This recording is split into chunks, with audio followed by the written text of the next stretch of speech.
So hey hello students and welcome back to your channel. और आज मैं आपके सामने खड़ी हूँ। क्यों खड़ी हूँ आपको पता है? क्योंकि मुझे बहुत लोगों ने ये कमेंट किया कि मैम, हिस्ट्री का 6th to 12th का एनसीईआरटी का जो हमारा फंडामेंटल बेस होता है वो आप क्लियर करिए। क्योंकि होता क्या है ना, हिस्ट्री में हमें बहुत सारी चीज़ें बीच बीच की जो छोटी छोटी चीज़ें होती हैं वो पता नहीं होती है। बट आपको भी ये पता है कि एनसीईआरटी एक ऐसी बुक है जिसे अगर हमने अच्छी से पढ़ाया तो बच्चों को बहुत अच्छी से समझ में आती है। और अगर आप लोग किसी भी गवर्नमेंट एग्जाम की तैयारी कर रहे हैं या फिर आप यूपीएससी की तैयारी कर रहे हैं तो प्लीज़ इस चैनल को सब्सक्राइब कर लो, लाइक कर लो। क्योंकि यहाँ पे आपको एनसीईआरटी का एक एक जो छोटा छोटा लाइन है, बहुत जो चीज़ इंपॉर्टेंट है वो हम यहाँ पे आपको समझाने वाले हैं। ठीक है। और क्या होता है ना, जब आपका एक बार फंडामेंटली क्लियर हो जाता है तो आपको बहुत चीज़ें जो होती है वो आसान लगने लगती है और वो आसान हो जाती है। ठीक है। आज हम स्टार्ट कर रहे हैं आपकी 6th क्लास, जो उनका एसएसटी है या फिर आप कह सकते हैं सोशल साइंस अवर पास 1। और यहाँ पे आपने देखा होगा कि टोटल 11 चैप्टर्स हैं। तो ये 11 चैप्टर्स आज हम पूरे कंप्लीट कर लेंगे। एक एक ऐसा नहीं है कि एक ही वीडियो में रहेगा, आपको प्लेलिस्ट मिलेगी। चैप्टर नंबर 1, चैप्टर नंबर 2, 3, 4, 5, 6, ऐसे 6 जो प्लेलिस्ट होगा 6 क्लास का, 7 क्लास का, इस तरीके से आपको मिलेगी। तो आज मैं चैप्टर नंबर 1 आपके लिए लेके आई हूँ। ठीक है। और देखो, ऐसा नहीं है कि ये 6th का है तो ये तो बहुत ज़्यादा फंडामेंटल है, इसमें से क्वेश्चन नहीं आते हैं। बट आपको ये मैं बता दूं कि 6th क्लास का जो एनसीईआरटी का बुक है उसमें से 2-3 क्वेश्चन तो यूपीएससी में रहते ही रहते हैं। और होता क्या है ना, इससे आपका जो फंडामेंटल क्लियर होता है बिल्कुल। ठीक है। तो आज मैं आप लोगों को ये बताऊंगी कि कौन सा क्वेश्चन आया हुआ था और किस तरीके से क्वेश्चन पूछे जाते हैं। ठीक है। तो सबसे पहले यहाँ पे chapter number 1, what, where, how and when. Okay. कहाँ से, कैसे, कब, ये सारी चीजें हमें मिली। ठीक है। तो ये रशीदा जो है ये बैठी है और ये न्यूज़पेपर क्या कर रही है, रीड कर रही है। और ये सोच रही है कि 100 साल पहले ये चीज हुई थी, ये आज के लोगों को कैसे पता है, कैसे पता होगा, राइट? तो इसके पीछे की जो कहानी है वो हम देखने वाले हैं। ठीक है। What can we know about the past, past के बारे में हमें क्या पता हो सकता है।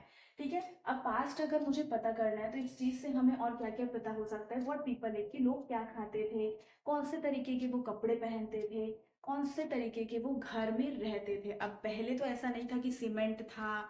ठीक है। जो सीमेंट हो गया, तो पहले के लोग कौन से हाउसेस में रहते होंगे, पहला जब हाउस बना होगा तो किस तरीके का बना होगा, तो ये हम देखने वाले हैं। जो उस टाइम के हंटर्स होते थे, गैदरर्स होते थे, जो लोग होते थे, वो उनका जो जिंदगी था वो कैसे था, वो कैसे जीते थे, वो कैसे जीवन अपना जो उनका जो जीवन है वो व्यापन है। ठीक है। जो बच्चे हैं उस टाइम पे कौन से गेम खेला करते थे, कौन से स्टोरी सुना करते थे, तो ये सारी चीजें आज हम सीखने वाले हैं। देखो, यहाँ पे इंपॉर्टेंट आपके लिए ये है, वेयर डिड पीपल लिव। अब यहाँ से देखो, जो क्वेश्चन है ना, जो आपको जो चीजें पता होनी चाहिए कि सबसे पहले आपको ये याद रखना है कि जब लोग आए, जब ह्यूमंस इस धरती पे आए, तो सबसे पहले वो कहाँ पे रहते थे, नर्मदा के जो आसपास का जो एरिया होता है। तो आपको ये भी पता है कि जो नर्मदा है वो कुछ आपको इधर दिखेगी। ठीक है। सेंट्रल में आपको यहाँ पे दिखेगी।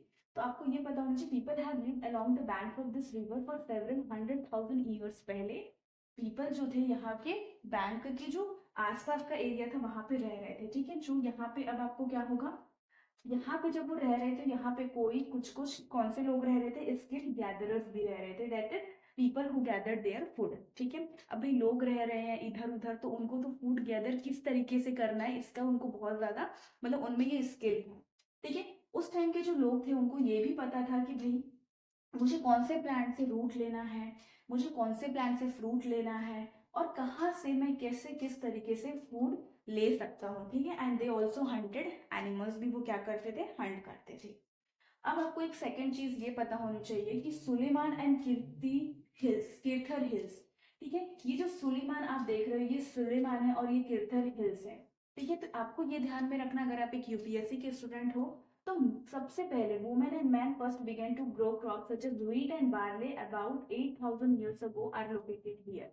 तो आपको ऐसा क्वेश्चन आ सकता है कि भाई सबसे पहले जो 8,000 years ago wheat and barley जो था वो कौन से प्लेस पे सबसे पहले उगाया गया था। तो आपको ये बिल्कुल ध्यान में रखना है, Sulaiman and Kirthar hills. Got it. तो ये आपको बिल्कुल ध्यान में रखना है। अब देखो, आप ध्यान में कैसे रख सकते हो पता है आपको, सुलेमान एंड किरथर हिल्स। अब सुलेमान को अगर आप 8 बना दोगे तो ये क्या हो जा रहा है, 8 हो जाएगा। तो 8,000 years ago wheat and barley हमने कहाँ उगाया था, सुलेमान एंड किरथर हिल्स में। मतलब ये जो जगह है ना यहाँ पे, ये सुलेमान है और ये किरथल है, ठीक है।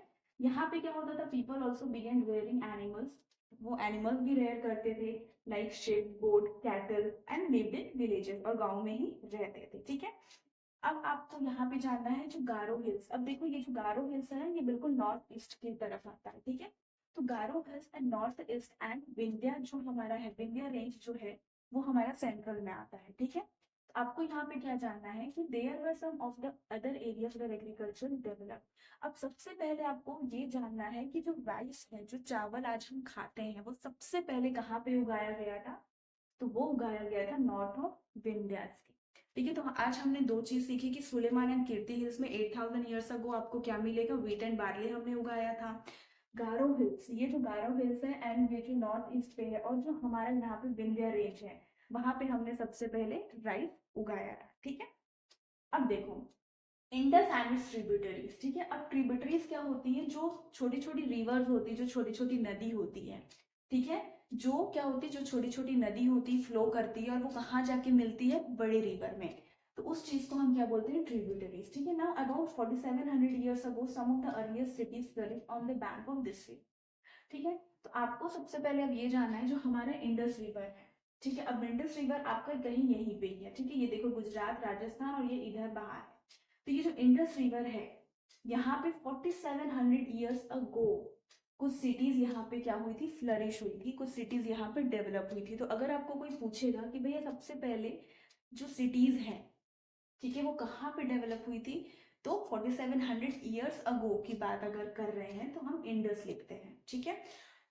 और यहाँ पे देखो 2500 years ago cities developed on the banks of the Ganga and its tributaries and along the sea coast, ठीक है। और उसके बाद गंगा पे हमने cities flourish की, that is about 2500 years ago। यानी कि मुझे इंडस पे सबसे पहले हमने ये किया, cities flourish किया है, और दूसरे टाइम पे हमने 2500, मतलब दूसरी जगह जो दूसरी ऐसी रिवर कौन सी है जहाँ पे सिटी हमने डेवलप की, तो वो आपकी है गंगा, ठीक है। अब एक क्वेश्चन और भी ज्यादा यहाँ आपको मतलब इंपॉर्टेंट है, Ganga and its tributaries called the सन।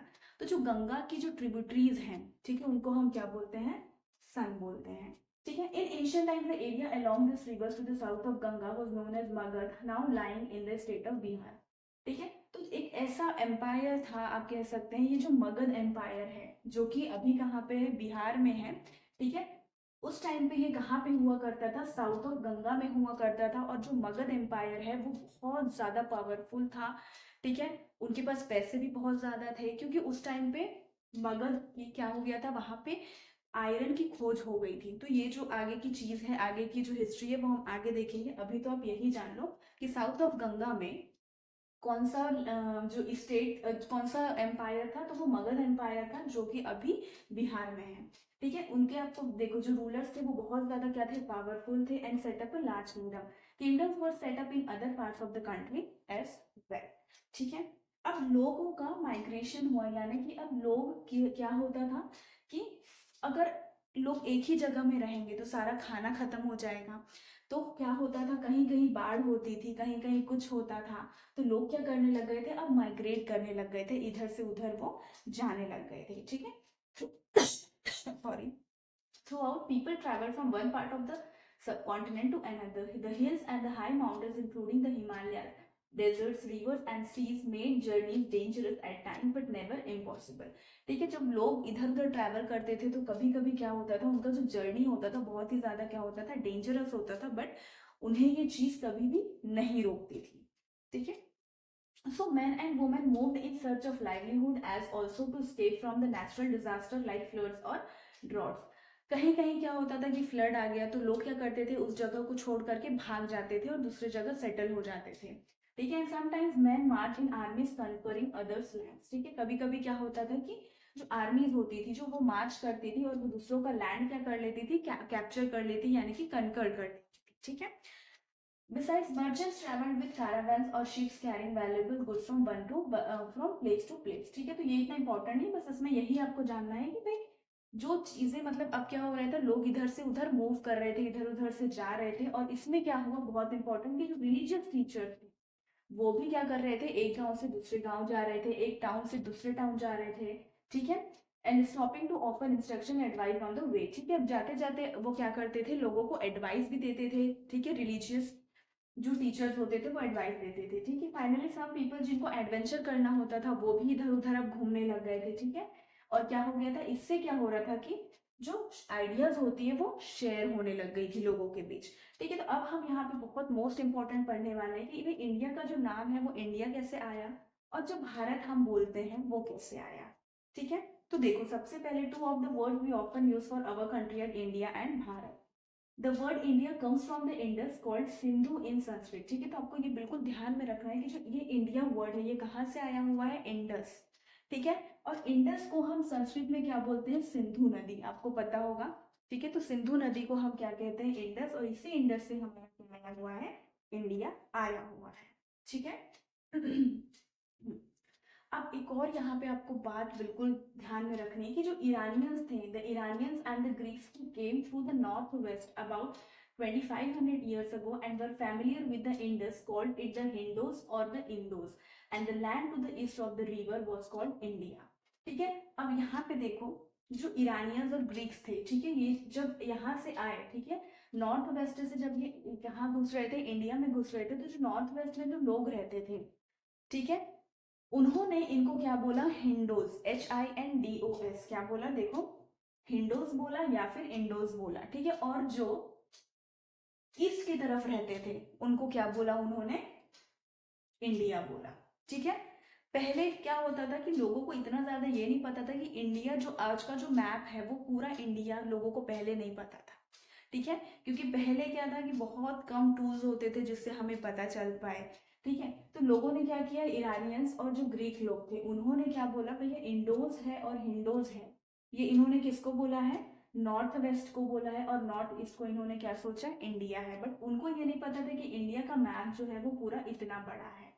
ठीक है, आगे जैसे जैसे आएगा हिस्ट्री में आपको बहुत सारी चीजें पता चलेंगी।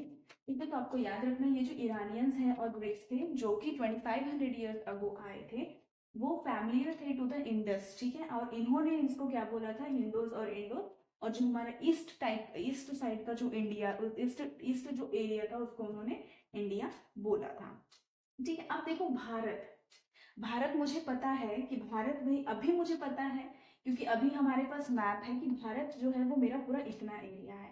बट पहले जो भारत नाम था वो किन लोगों के लिए यूज होता था, use for a group of people who lived in the north west. Oh my, ठीक है, तो भारत जो होता था ना उस टाइम पे क्या होता था, जो नॉर्थ वेस्ट का एरिया था भारत सिर्फ इन लोगों के लिए यूज होता था। ठीक है, और नॉर्थ ईस्ट के लिए क्या यूज होता था, इंडिया यूज होता था। ठीक है, तो ये आपको ध्यान में रखना है बिल्कुल। एंड इस चीज की जो मेंशन है, मतलब इस चीज को ऋग्वेद में भी लिखा हुआ है। ठीक है, and it was used for the country. The finding about the past, there are several ways. अब यहाँ पे बहुत सारे वेज हैं कि जिस तरीके से हम अपने पास्ट को क्या कर सकते हैं, फाइंड कर सकते हैं। ठीक है, हम बुक्स को देख सकते हैं जो उस टाइम पे लिखी गई थी। ठीक है, this are manuscript because they were written by hand, comes from the Latin word manu meaning hand. अब पहले क्या होता था ना, मैन्युस्क्रिप्ट मतलब क्या होती है, जो चीजें हाथ से लिखी हुई होती है। ठीक है, जो चीजें हाथ से लिखी हुई है उसको हम मैन्युस्क्रिप्ट बोलते हैं। और ये जो मनु है ये आपका कहाँ से आया है, एक लैटिन वर्ड से आया हुआ है। And this were usually written on palm leaf or on the specially prepared bark of a tree known as the birch which grows in the Himalayas।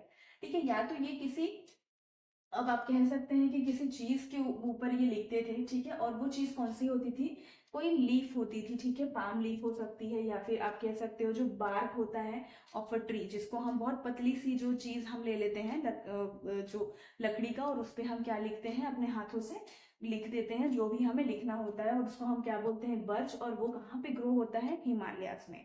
ठीक है, तो मैन्युस्क्रिप्ट आपको याद रखना है कि ये कहाँ से भी, कौन से वर्ड से बनी है, मनु से बनी है। और ये जो मनु वर्ड है ये कौन सा वर्ड है, आपका लैटिन वर्ड है।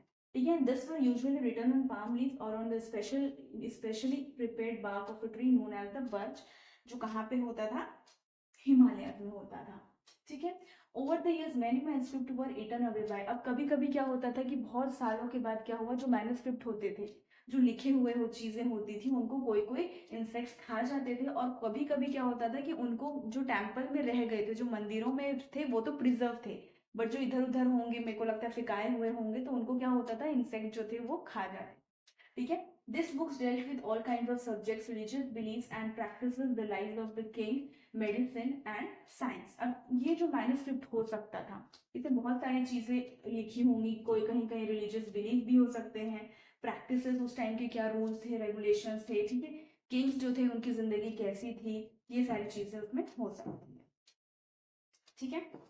अब many of these were written in Sanskrit, others were in Prakrit, languages used by ordinary people and Tamil। ठीक है, सबसे पहले आपको ये ध्यान में रखना है कि जो भी चीजें पहले लिखी गई थी वो संस्कृत में लिखी गई थी, और हम जो भी ऑर्डिनरी पीपल जो लिखते थे वो कौन सी लैंग्वेज यूज करते थे, प्रकृत लैंग्वेज, और उस टाइम पे तमिल भी लोगों को आती थी, ठीक है। तो लोगों को ये पता था संस्कृत, प्रकृत एंड तमिल लैंग्वेज, ठीक है। We can also study inscription, ठीक है, दिस आर राइटिंग्स और रिलेटिवली हार्ड फैक्ट्स। अब किसी भी पत्थर के ऊपर अगर कोई चीज लिखी होगी, कोई भी अगर मैटर होगा, तो उसको हम क्या बोलते हैं, इंस्क्रिप्शन। अब देखो मैन्युस्क्रिप्ट और इंस्क्रिप्शन में क्या अंतर है कि मैन्युस्क्रिप्ट जो होता है वो एक जो ट्री होता है, जो उसका बार्क होता है, आप कह सकते हो, जो उसकी लीफ होती है उसके ऊपर हैंड रिटन होता है, ठीक है। और ये जो इंस्क्रिप्शन होता है ये किसके ऊपर लिखी जाती है, स्टोन या फिर मेटल के ऊपर लिखी जाती है, तो ये आपको बिल्कुल ध्यान रखना है। Sometimes kings जो होते हैं got their orders inscribed so that people could see, read and obey them। ठीक है, अब कभी कभी क्या होता था, जो किंग्स होते थे वो चाहते थे कि जो हमने रूल बनाए हुए हैं वो लोगों तक पहुंचे, लोग उसको देखें, ठीक है, और उसका पालन करें, तो वो क्या करते थे, इसको भी ऑर्डर्स को क्या करते हैं, इंस्क्राइब कर देते थे, ठीक है, एक पत्थर के ऊपर इसको लिखवा देते थे, ठीक है। ठीक है, there are other kinds of subscription as well, where men and women including kings and queens recorded what they did. ठीक है, अब यहाँ पे क्या होता था कि कभी कभी किंग अगर जीत के आया है, ठीक है, तो वो क्या करता था कि इंस्क्रिप्शन बना देता था कि हाँ ये जो है चंद्रगुप्त मौर्य जो है ये जीत के आए हैं, इन्होंने ये सन 1900 या फिर जो भी है 1992 में ये जीते, तो वो एक इंस्क्रिप्शन वो भी इस तरीके से लिखवा देते थे, ठीक है। Kings often kept records of victories in battle, तो मैंने आपको बोला कि अगर वो जीत के आते थे तो उसका भी ये इंस्क्रिप्शन करवा देते, ठीक है। Now there were many other things that were made and used in the past. Those who study these objects are called archaeologists। ठीक है, आर्कियोलॉजिस्ट कौन होते हैं, जो सारी चीजों को स्टडी करते हैं। अब स्टडी में क्या क्या हो सकता है, जो बचे कुछ हमारे बिल्डिंग्स हो गए, ठीक है, made of stone and bricks, painting and sculpture, तो ये सारी चीजों को जो पढ़ता है उसको हम क्या बोलते हैं, आर्कियोलॉजिस्ट, ठीक है। अब आर्कियोलॉजिस्ट और उन्होंने क्या क्या एक्सप्लोर किया, क्या क्या एक्सकवेट किया, वो हम देख लेते हैं। तो टूल्स हो सकता है, वेपन हो सकता है, पॉट्स हो सकता है, पेन, ऑर्नामेंट एंड कॉइन्स भी हो सकते हैं, ठीक है। अब इसमें क्या होता है, सम ऑफ दिस ऑब्जेक्ट्स में बी मेड ऑफ, कुछ स्टोन के हो सकते हैं, कुछ बोन्स के हो सकते हैं, कुछ बेक्ड क्ले हो सकते हैं, ठीक है। कोई जो होगा बहुत ज्यादा हार्ड होगा, कोई जो होगा इम्पेरिशेबल सब्सटेंस हो सकता है, ठीक है, usually survive for a long time, ठीक है। अब आर्कियोलॉजिस्ट को और क्या क्या मिला था, वो लोग और क्या क्या देखते थे, क्या क्या देखते हैं, ठीक है। बोन्स उनको मिल सकता है, bones of animals, birds and fish, to find out what people ate in the past, ठीक है, कि लोग पहले क्या खाते थे। Plants remain survive for more rarely if seeds of grain or pieces of wood have been burned, they survive in a charred form, ठीक है। Now historians, that is scholars who study the past, जो कि past को पढ़ते हैं, often use the word source to refer to the information found from manuscript, inscription and archaeology। अब यहाँ से मैन्युस्क्रिप्ट से उनको कुछ चीजें मिल सकती है, इंस्क्रिप्शन से उनको कुछ चीजें मिल सकती है, ठीक है। तो हिस्टोरियंस उसको क्या करते थे, यूज करते थे, ठीक है। आर्कियोलॉजी से भी उनको, आर्कियोलॉजिस्ट जो होते हैं उनसे भी बहुत सारी मदद उनको मिलती थी, किसको, हिस्टोरियंस को मिलती थी, ठीक है। तो ये इतना कुछ इम्पोर्टेंट नहीं है। अच्छा, अब आपको यहाँ पे एक बहुत अच्छे से मैं मतलब फंडा समझा रही हूँ कि भाई आपका जो चैप्टर है वो क्या है, पास्ट। पास्ट क्यों नहीं है, क्योंकि आपको ये बिल्कुल ध्यान में रखना है कि पास्ट जो है उस टाइम पे हर लोगों के लिए अलग थी। किंग के लिए अलग कहानी है जी, ऑर्डिनरी पीपल जो थे उसके लिए एक अलग कहानी बनेगी, ठीक है। जो वहाँ उस टाइम के जो मर्चेंट्स होते हैं उनके लिए एक अलग कहानी थी, ठीक है। तो इसलिए यहाँ पे ऐसा इस्तेमाल किया गया है, ठीक है। ये इतना इम्पोर्टेंट नहीं है। हम्म। अच्छा, अब आपको यहाँ पे बिल्कुल ध्यान रखना है कि इंस्क्रिप्शन मतलब क्या होता है, आपको ये पता है, जो पत्थर में राजा लोग लिखवाते थे। और इंस्क्रिप्शन कंटेन क्या क्या चीजें रहती, लैंग्वेज भी रहती है और स्क्रिप्ट भी रहती है। अब एग्जाम में ऐसा कंफ्यूज करने के लिए आता है कि भाई जो इंस्क्रिप्शन है उसमें क्या सिर्फ लैंग्वेज होती है, क्या सिर्फ स्क्रिप्ट होती है, या दोनों होती है, या कुछ भी नहीं होती है। तो आपको ध्यान में रखना है कि दोनों होती है, स्क्रिप्ट भी होती है और लैंग्वेज भी होती है, ठीक है। अब ये देखिए आप, ये एक ओल्ड क्या है, इंस्क्रिप्शन है, आपको ये बिल्कुल ध्यान में रखना है, ठीक है। ये किसने बनवाया था? अशोका, जो रूलर थे, ठीक है, उन्होंने बनवाया था। और ये अभी कहाँ पे है? इन कंडहर, प्रेजेंट अफगानिस्तान में है, ठीक है। तो यहाँ पे इन्होंने क्या किया था, कुछ ऑर्डर्स दिए थे। तो वो अशोका, मतलब अशोका ने कुछ ऑर्डर्स दिए थे और इस तरीके से उन्होंने एक पत्थर में स्क्राइब करवाया था, ठीक है। Script contains consist of letters और साइन, यहाँ पे लेटर और साइन भी रहते थे।